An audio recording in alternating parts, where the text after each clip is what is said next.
В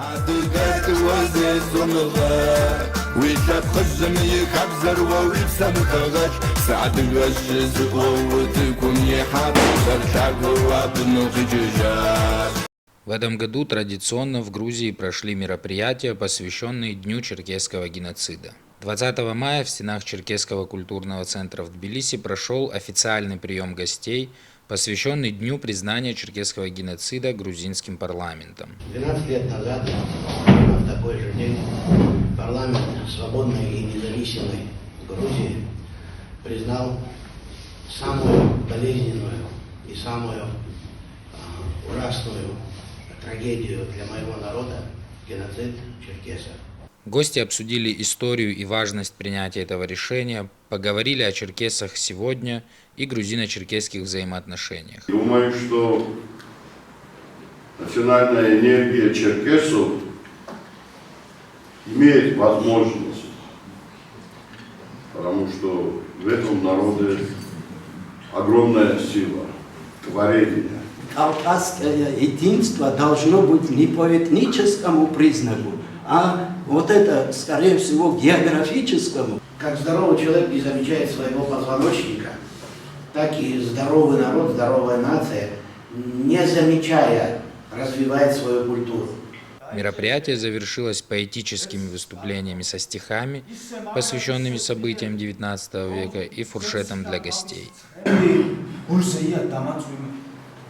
ჩემს შვილებს და შვილთა შვილებს მათთან ერთად ქართველ მოდგმას გევედრები დაავიწყე ტრობა შური გლობა მოთქმა უგმჭეში უყალყო ზაღოლი უშიფსაუნავ უჭახორს ყალყოიშის ისავ ყავიე ოვიანი ყაზატბსტეშ ვილაო ფობს ყისვე სიკვდილი გვიჯობს ზაღლურად ყუდის ქიცინს სხვაზე ნაკლებნი ვითომ რითვართ ძლეულვართ როდის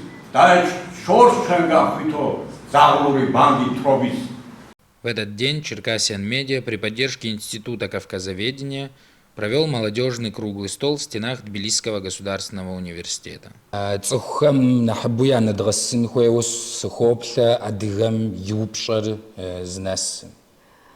მე ვფიქრობ, რომ ხალხებთან ძალიან უფრო ძლიერად უნდა ვიმუშაოთ, რომ ჩერკეზულ საქმეს რომ მათ გაიცანოს. Адыгэм и тарихымча, мдемде тарих житошохча ихау, тарихым утепсэлъыхьыфыну амал диан хуей, мдемде амалыр шыдогъот. ჩვენ უნდა გქონდეთ ღია თავისუფლება, რომ ჩვენ ისტორიაზე ვილაპარაკოთ, რაც მოხდა ჩვენ ჩვენ ერის შესახებ და აქ გვაქვთ ესეთი შესაძლებლობა. Адыгэ ხაბზымча, адыгэ გადახымча, კულტურა ჟვაამча. ხალხებთან უნდა ჩვენ მივიტანო ის როგორი არის ჩერკეზები, მათი адыгэ ხაბზე. ნობა адыгэм упшу ღაშომ ყთვიღაუვმча. რაც ამოცანები გვაძლევს ცხოვრებამ ხალხებთან უნდა მივიტანოთ ეს. დიბზერ დღეფედან ხუე არზერ ბღეფედაფნემ ნობედზდაშ აყარალღვამ ხურცაყარალღვამ ზარაღაფედაფრ დოლაუ ბღეღალაუ ბზემ უხბანემ უი ბზემ უხბანემ დი უი ბზერი იჭი ბხუმაფნე იჭი ღაშმი დიშტ ბღეფედაფნე. ეს მომენტი გვაჩვენებს, რომ თუ შენი მშობლიური ენისთვის იბრძოლებს, შენი მშობლიური ენა გადარჩება და იცოცხლობს. Грузино-черкесские отношения могут выстраиваться и без русского языка или английского. У нас достаточно опыта, чтобы между собой использовать наши родные языки. Геноцид черкесского народа, уничтоженного физически в ходе боевых действий и последовавшей депортации на территорию Османской империи, признан парламентами Кабардино-Балкарской республики в 1992 году и Грузии в 2011 году. Также в 1997 году Организация непредставленных народов ОНН на 5-й Генеральной Ассамблее приняла резолюцию по признанию факта геноцида черкесского народа в XIX веке.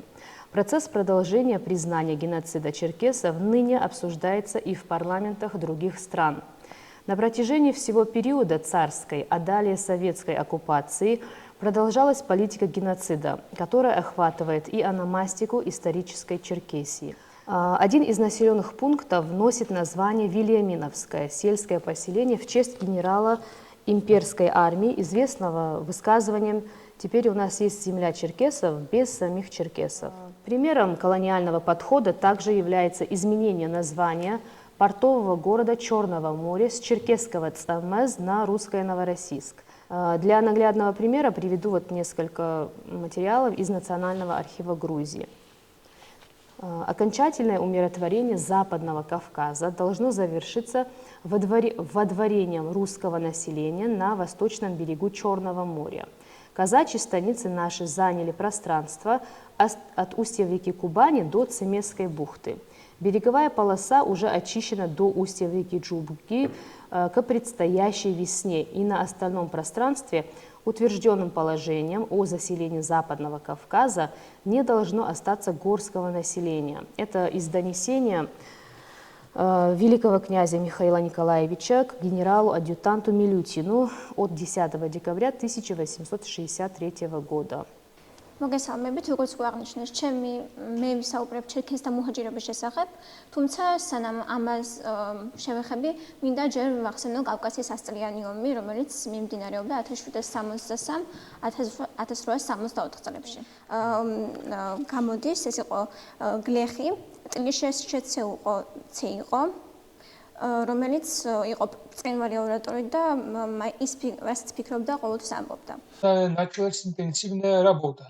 Начали приезжать первые черкесы в Грузию. Вот Лариса одна из них была. Начали проходить разные конференции, разные мероприятия. И также поднялся вопрос про геноцид. В то время еще в самом парламенте Грузии, в того времени, как известно, тогда еще было правительство Саакашвили. И тогда, несмотря на то, что была заинтересованность в взаимоотношениях с народами Северного Кавказа, в том числе и черкесов, когда касалось дела признания геноцида, немного осторожно про это думали и не знали, какой результат это может дать. Была та группа, которая лоббировала этот вопрос на всех уровнях, пыталась объяснить, что от этого ничего не произойдет, что от этого не будет риска военного вторжения и так далее. Эти рапорты генералов и офицеров, которые писали после завоевания каждого села, и каждый рапорт содержал очень такие обширные факты насилия над человеком, убийств, изгнания и так далее. То есть там был целый букет военных преступлений. До войны была территория населена черкесами. После войны 90% этой территории больше не населена черкесами.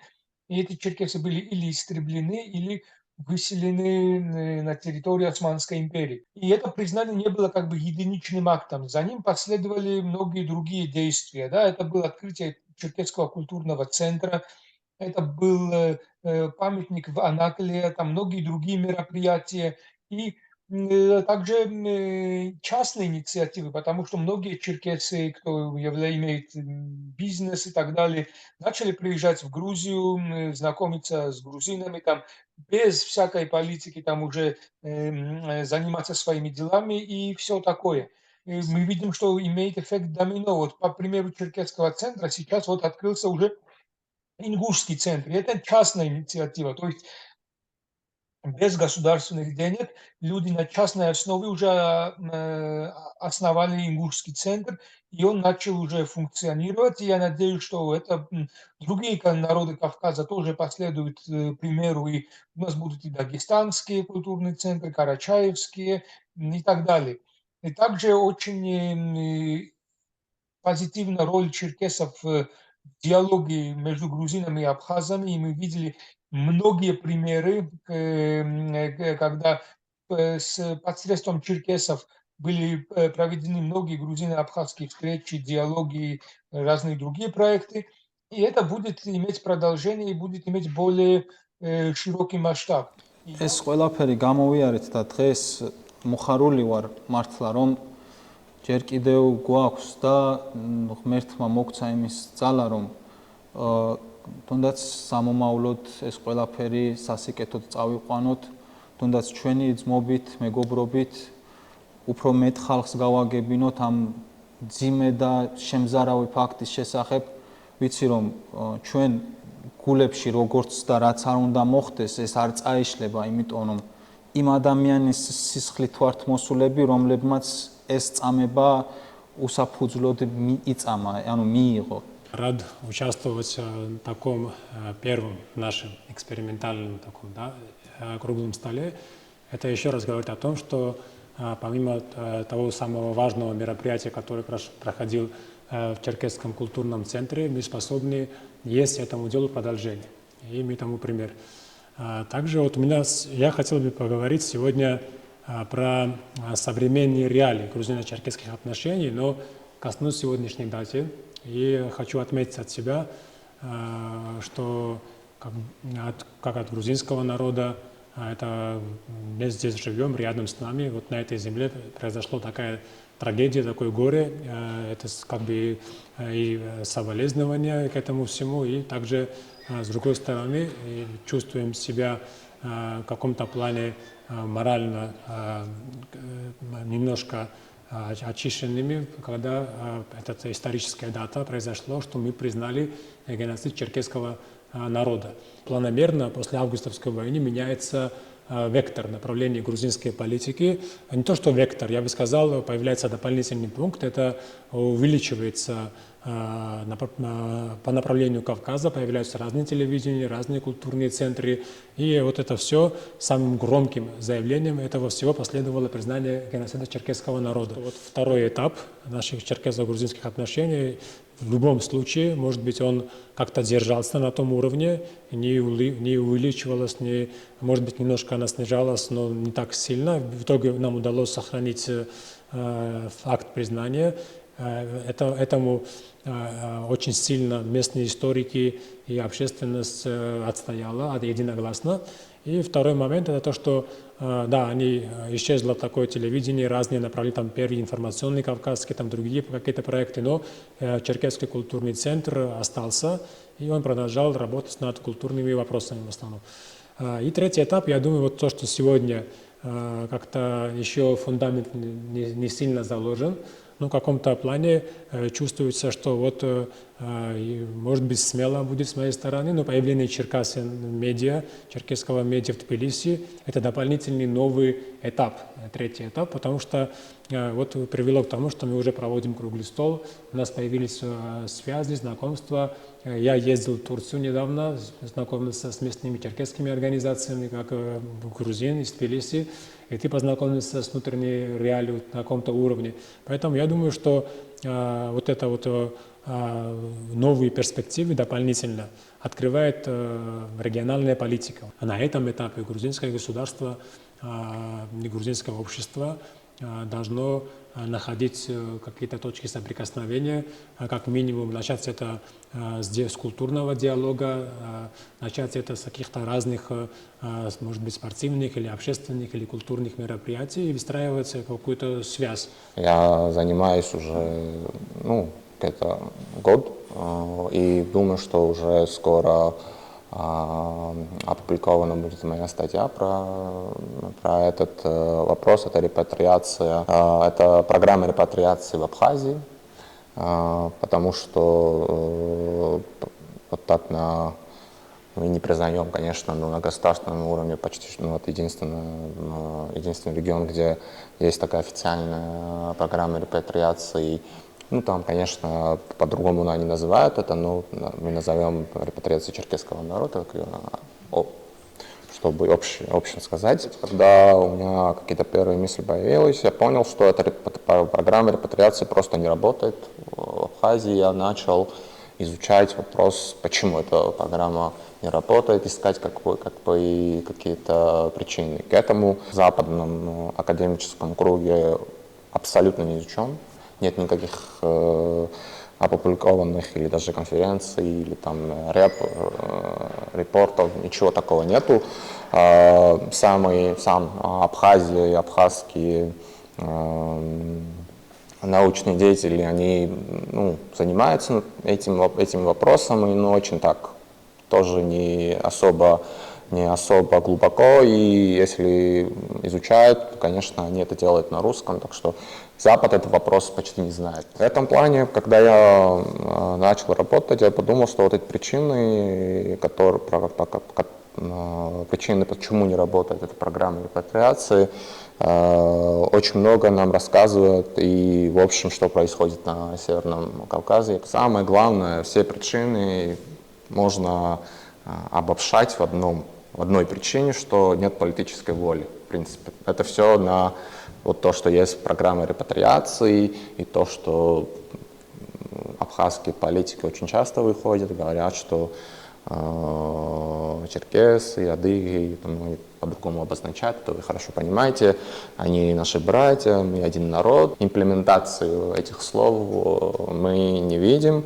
Нет политической воли, есть какие-то опасения, почему нельзя их репатрировать. Сама программа репатриации, вообще в общем, если взять программу репатриации в мире, это очень дорогая программа, потому что если ты кого-то берешь из чужой страны, ты должен обеспечить этого человека всем. Во-первых, очень приятно, что такое мероприятие проходит в Тбилиси. Черкесы — это не только те, которые проживают в Карачаево-Черкесской республике, 78 тысяч, но и в Кабардино-Балкарии около 600 тысяч, в Адыгее 120 тысяч.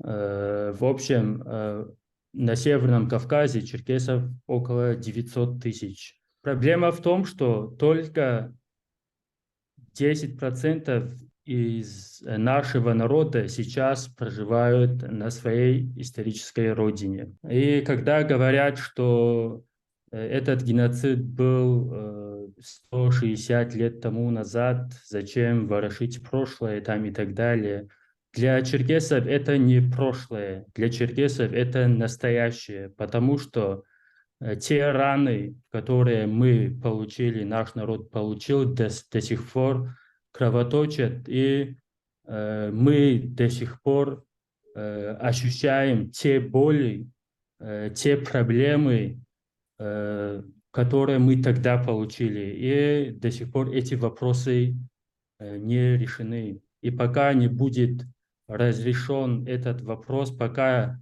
мировое сообщество не признает геноцид, совершенный Российской империей против черкесского народа, пока не будет принят право на возвращение черкесов на свою историческую родину, этот вопрос, совершение геноцида для нашего народа будет не в прошлом, а в настоящем. И к этому первый шаг сделала именно Грузия, соседнее наше братское государство, народ.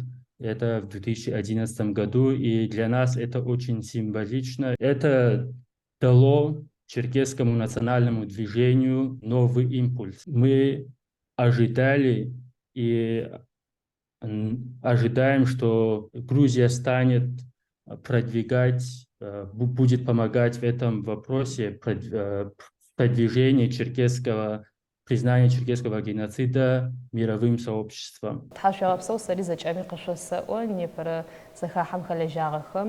Черкасин медиа джири хляракотешт мышфэдэ зэхахьэхэр фэдэ шашэм илъхэу анахъурайхэр шъузгъэгумэкӏэрэ упчӏэхэм афэгъэхьыгъэх. 21 мая в Грузии Черкесский культурный центр провел ежегодное памятное мероприятие в Анаклии на месте мемориала, посвященного жертвам русско-черкесской войны.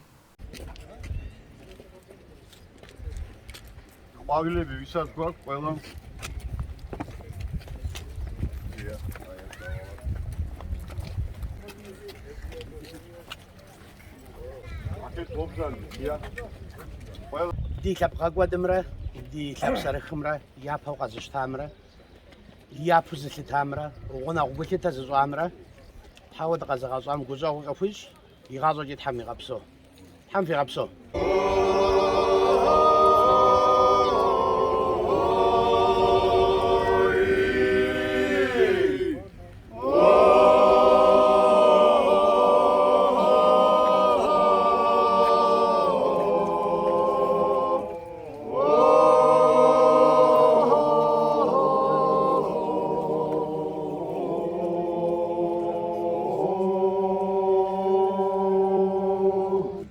უნდა გავატანოთ შავ ზღვას, რომელმაც იმსხვერპლა 100,000-ობით ჩერქეზი. და ამით პატივი მივაგოთ და სწორედ ეს იქნება ჩვენი შეხვედრის სიმბოლური დასასრული. Ვაი ვაი!